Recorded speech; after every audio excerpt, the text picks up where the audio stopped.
This podcast represents the opinions of Tyler Barber and his guests to the show. This podcast is not intended to be a substitute for the medical advice of a licensed counselor or physician. The listener should consult with a mental health professional in any matters relating to their health or the health of a child. This is the Mayo Lab Podcast with Tyler Barber.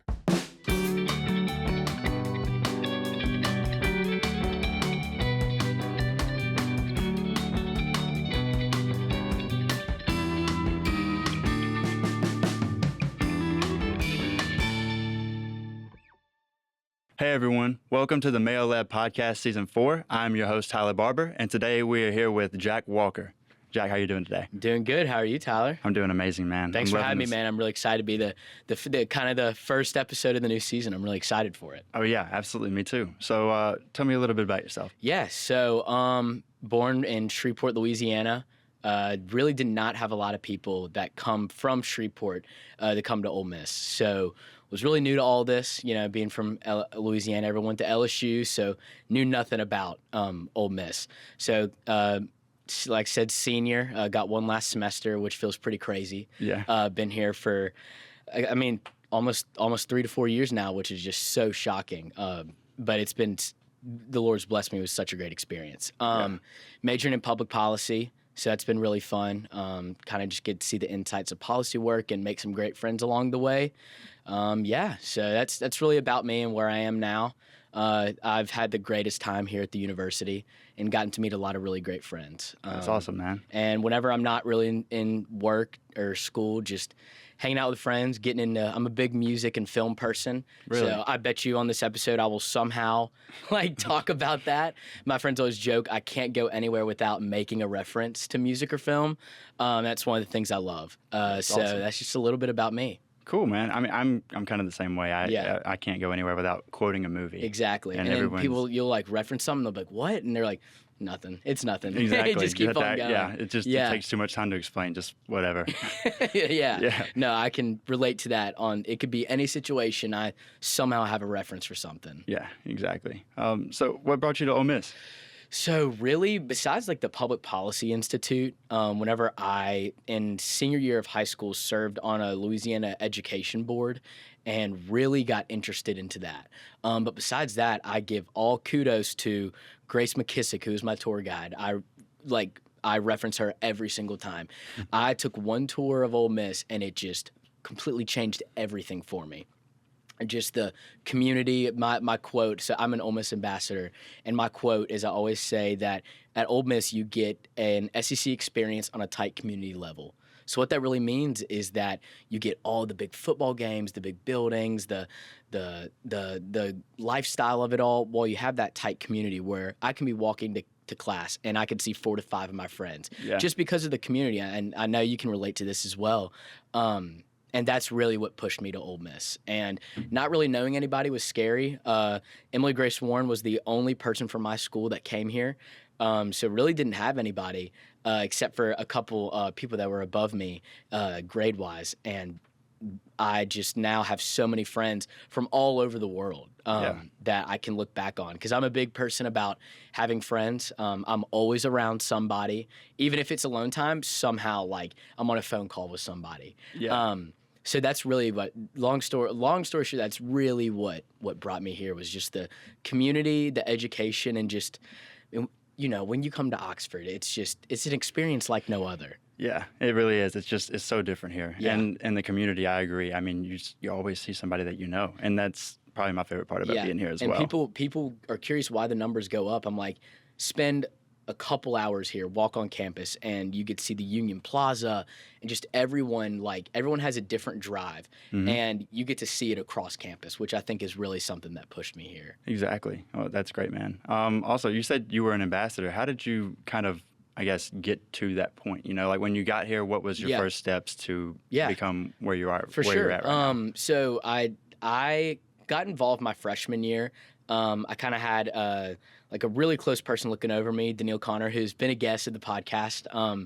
he's one of those guys that just like when you meet him, he's like, I'm gonna show you like where I think like you could get involved. And he's really been like my mentor through all of this. Yeah. Got involved a little bit my freshman year, got to meet friends. I didn't apply to be an ambassador until my sophomore year. I just felt like I really didn't know a lot about the campus my freshman year. So I wanted to spend that first freshman year really getting to like learn a lot about the campus. Yeah. Since sophomore year applied, thought I just bombed it. Showed up like 10 minutes late to the interview, and they're quick interviews. Was so nervous, and then got it back. I think I couldn't have done it if it wasn't for the people I've met along the way, because I really focused on meeting people all across campus, not just in one sector. And I just took all the people's stories and just like really listened to them. And that's really what got me to where I am today. So now, ambassador. I was talking to a friend the last tour that I gave a couple days ago. The family right there decided to come to Ole Miss, and I think that's what really pushes me to keep doing what I'm doing. Yeah. Like getting to be a part of somebody's story.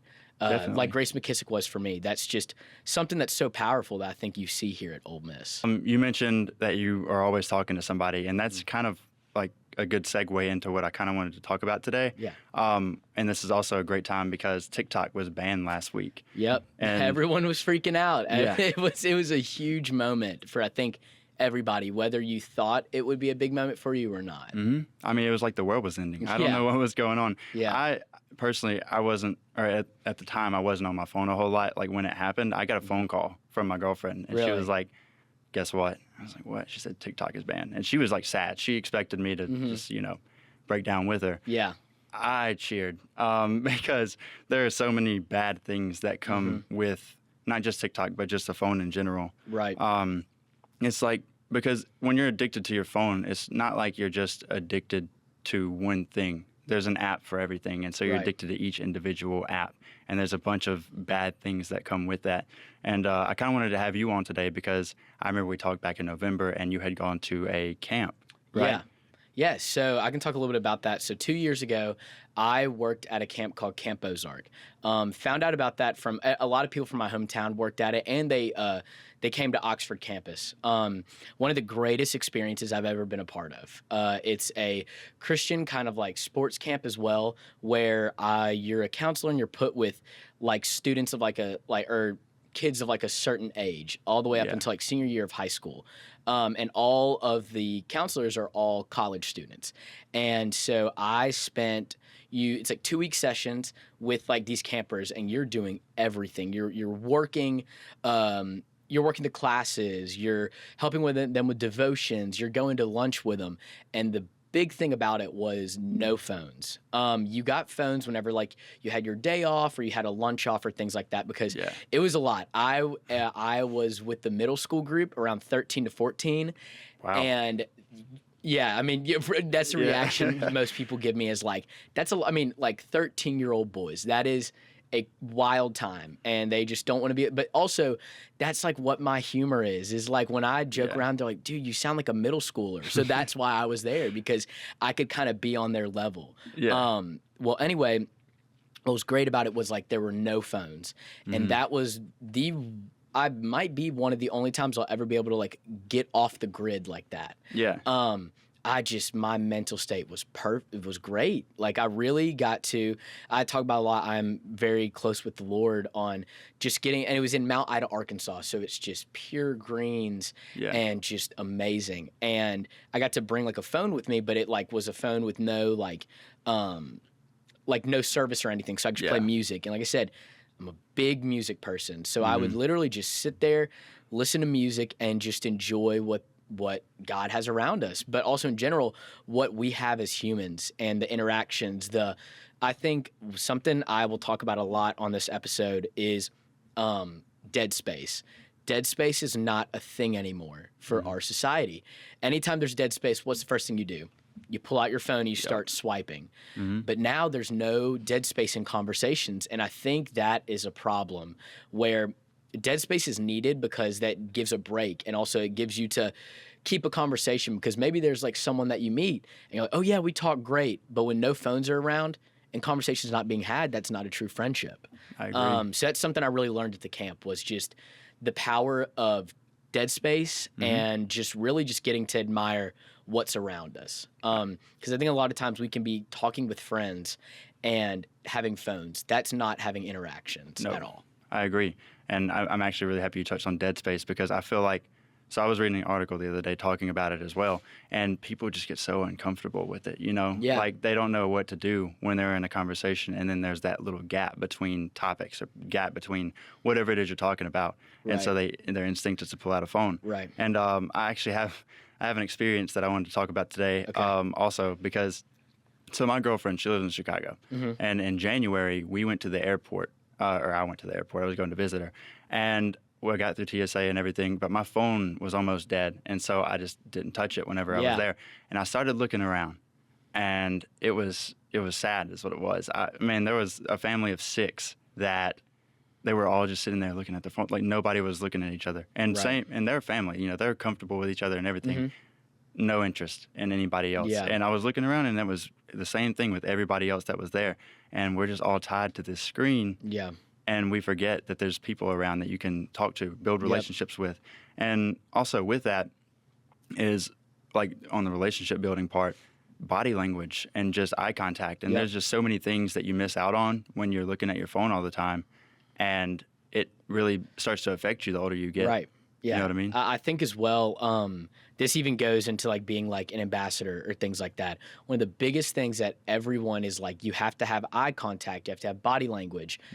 With phones, I feel like a lot of times there are some people that just genuinely like don't know how to keep eye contact or things like that. And it's because of a phone and always staying distracted.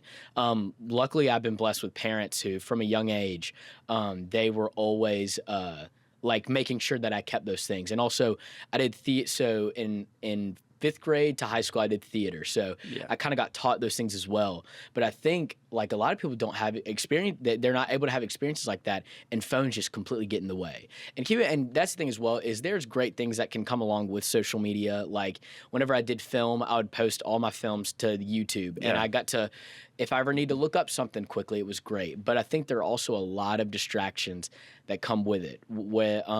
So kind of like if you do it in the right way, I think there's a lot of great that can come out of it. Definitely. But I don't know. I just think like I hate going somewhere and just like everyone being on their phones. That's why me and my roommates, a lot of times what we'll do, whenever we go eat, just no one's on their phones, because it's 50 minutes of just conversation, like no phone break. And I can be really bad at it. My roommates can definitely tell you I'm the first one to look at my phone sometimes. But really recently, I've just tried my best not to. And I think also it interrupts like homework and things like that. A lot of times, like that's why like during the week I delete Instagram, TikTok and things like that, because if I'm not doing anything, I'm like, all right, phone time. And I think that just really gets in the way. And I'll tie in mental health as well, because I think, that's the whole wraparound about this podcast is really just no matter what the topic is, it's going to go back to mental health. Yeah. I am a person who is I'm always around people, like, and we were kind of had this conversation before. It's like, oh, like I love knowing people. Like I just love like, oh, I know this person from that and things like that. Yeah. But with like loving always being around people, social media can really damper your mental health. If you're on Snapchat, you're on Instagram or something, and you see someone's having a party and you're like, oh, I wasn't invited to that. Why didn't they invite me? And you take it personally. I feel like that's one of the most detrimental things right now with like Greek life. Oh, you don't get in somewhere, but someone else did. Oh, right now, these people got into this organization, but I didn't, and they're posting about it. Yeah. I think especially at Ole Miss, that can really get in the way. And I think social media doesn't help with that. Yeah. Like I said, they're like, even though I talk about how I love being involved, there's a lot of organizations that I didn't get into or that I wasn't accepted into, and that's okay. But social media made me feel like, oh, like I'm terrible for not getting in here.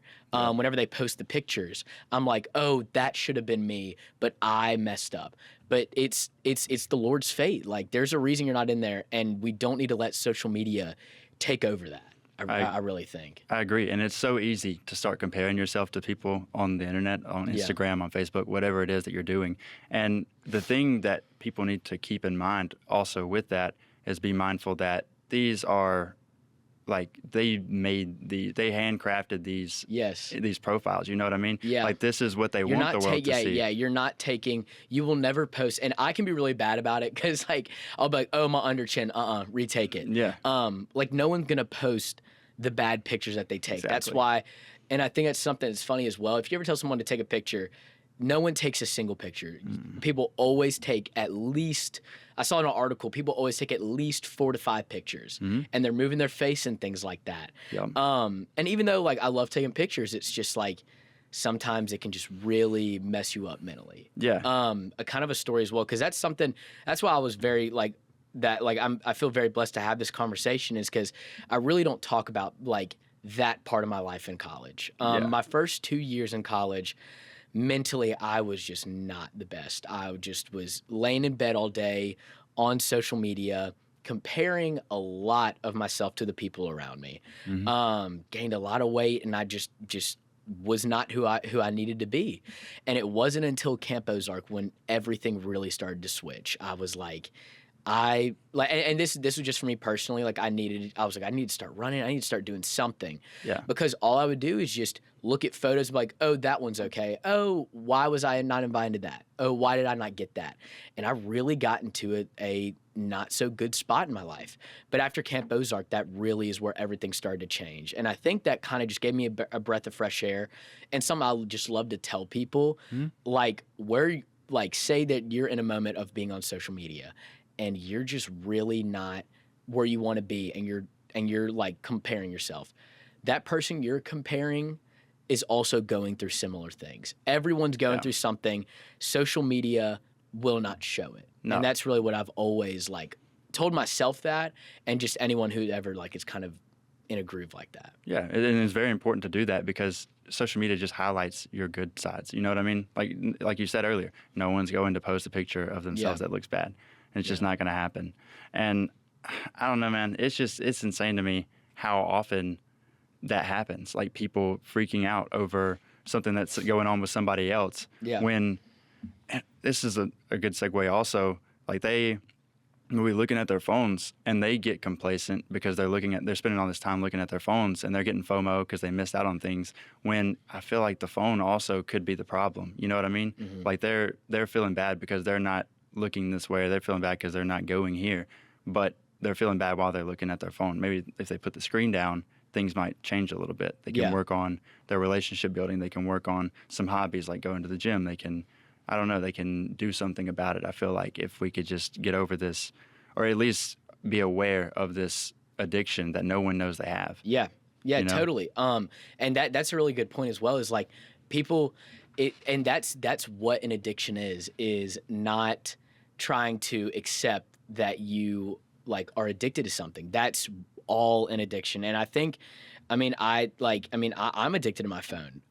And who isn't? Yeah, exactly. I think every single person like that is either listening to this, or it's like you're addicted to it in some way.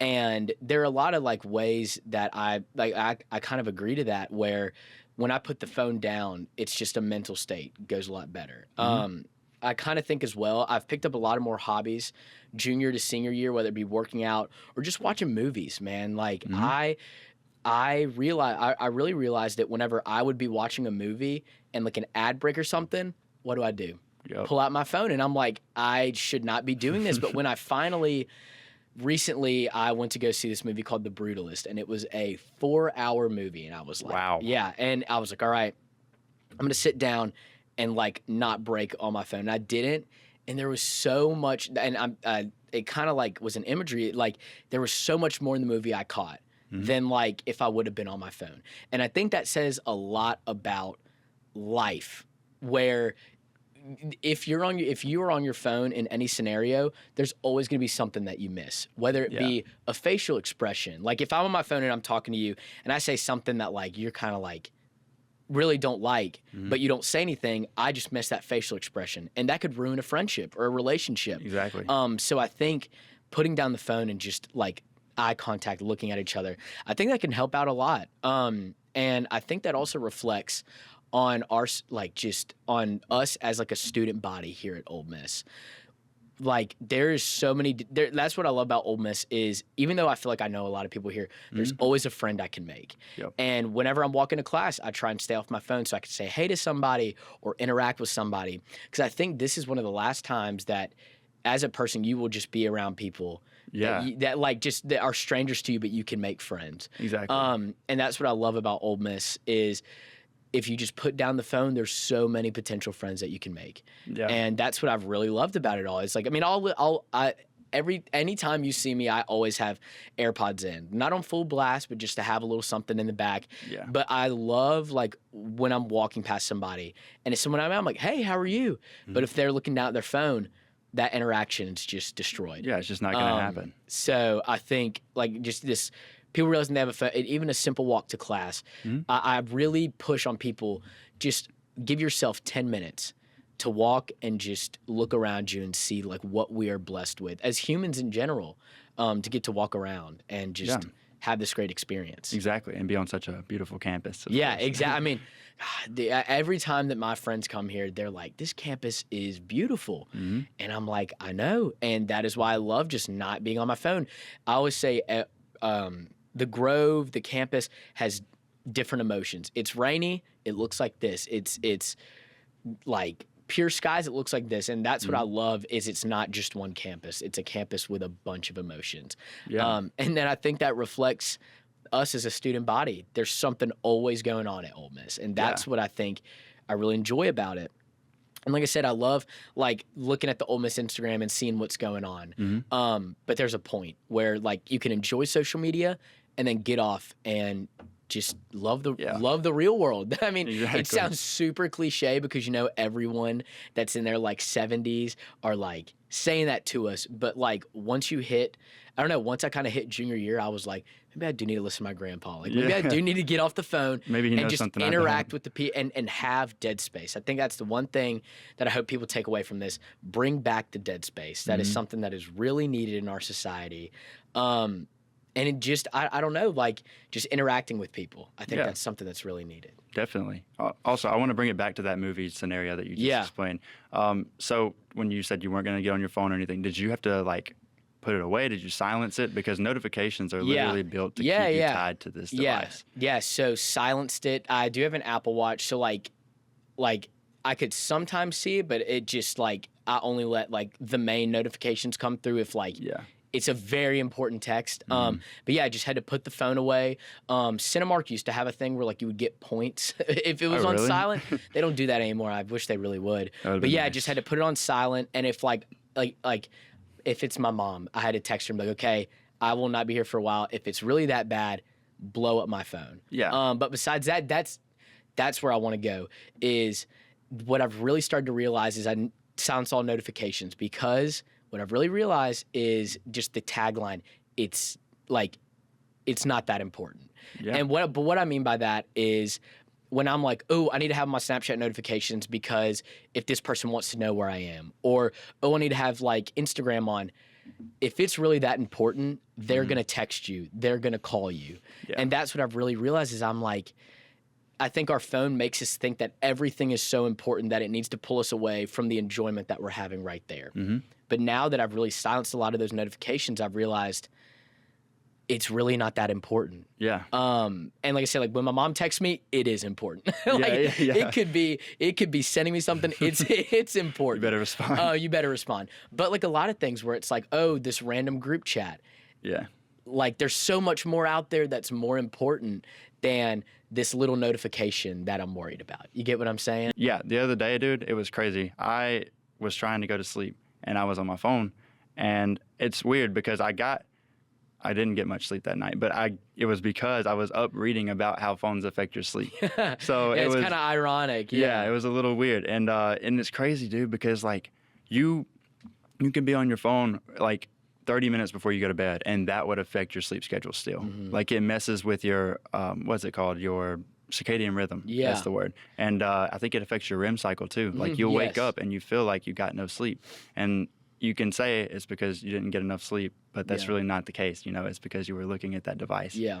And it's crazy. So I just think, or at least right now, what I'm trying to do is I'm trying to start putting it away a little bit before and using that time to maybe reflect and just think about like what I did that day, and maybe journal, maybe read. I don't know. Just I'm going to try to stay away from the screen. I'm going to give an update on a later podcast also about my sleep. We got to get a little update report on Yeah, exactly. I think there's a lot of solutions. For me, something that I've kind of started doing pretty recently is before I go to bed, just doing a devotion. That is 30 minutes where I could be mindlessly swiping. And like I said, I'm a religious person.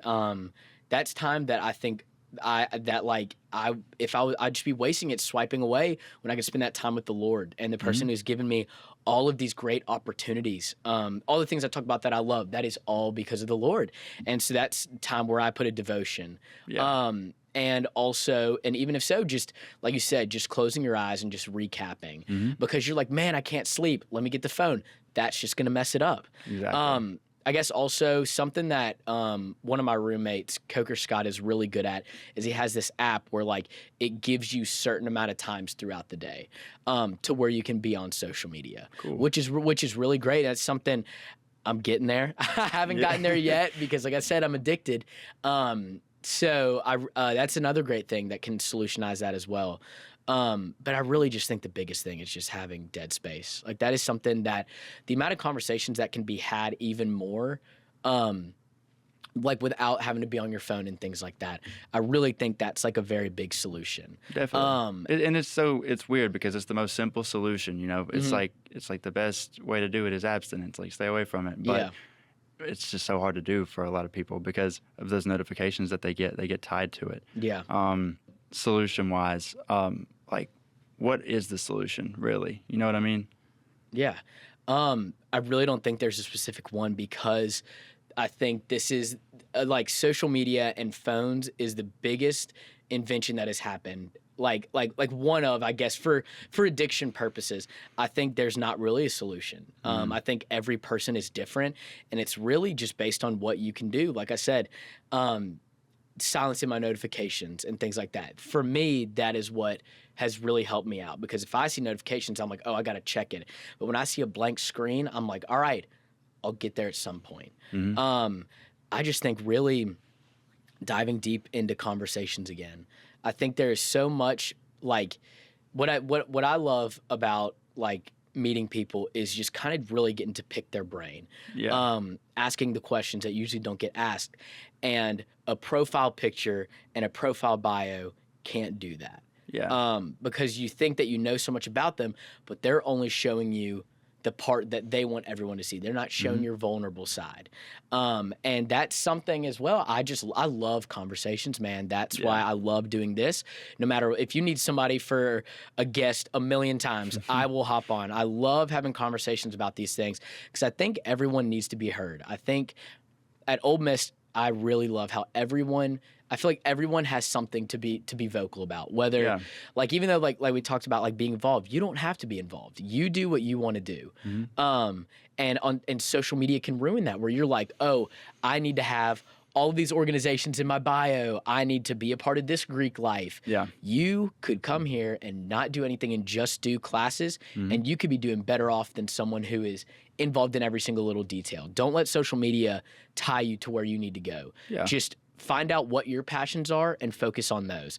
And I think social media has ruined that for where you see, oh, this person has this many followers and they're in these organizations. You feel like you have to have a resume just to be friends with somebody. Social media is built up like a resume to where you can like load up on it. And I'm like, just be you. And I think that's no one's gonna love the person that you're trying to be. They're gonna love the person that you are, no matter what. And I think that's why I love being a part of this because I really don't get to talk about like I love getting to hear about other people, giving them that moment because a lot of times people think on social media, oh, I always made followers so I can't talk. I love having one-on-one conversations. So that's why I love to get to talk about my side and where I've been vulnerable because even though I'm always like jumping around when I show up to a meeting and I'm like just goofing off and stuff, there's a side of me where I'm like I get very what's the word? Affected by what's on social media, and I get FOMO and things like that. And I used to take it really personally,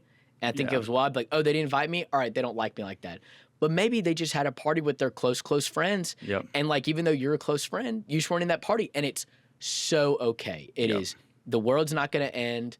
Like I said, that's my quote, is it's not that important. And it sounds like, why is he saying that? It's not that important because there's so much in life to be happy about. I think even though people say our generation has like mentally, like every mental depression and addiction, things like that, is that higher? But I think we have so many opportunities to make up for those numbers. I think there's a lot that we can do as a generation. And I don't know, I'm just very excited to be a part of that, and help out with anyone with anything. That's what I always tell my friends is my house is a 24/7 open door policy. If you need anything, anywhere, no matter what, I will always be there. Yeah. Just because I love being there for people and being like I said, it kind of tie it back to whenever I gave the tour of that California family, I love being a part of someone's life. And not in the way of like, oh, he did this for me, in the way of like I got to see them go from where they were and now boom, look at them. They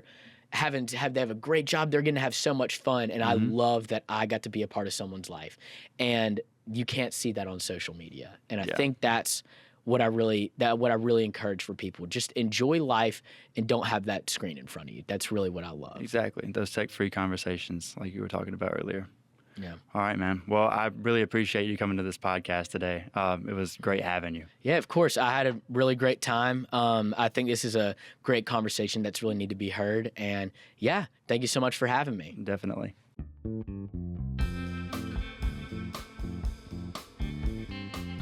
Thank you so much for listening to the Mayo Lab podcast. We appreciate you spending time with us and being a part of the conversation.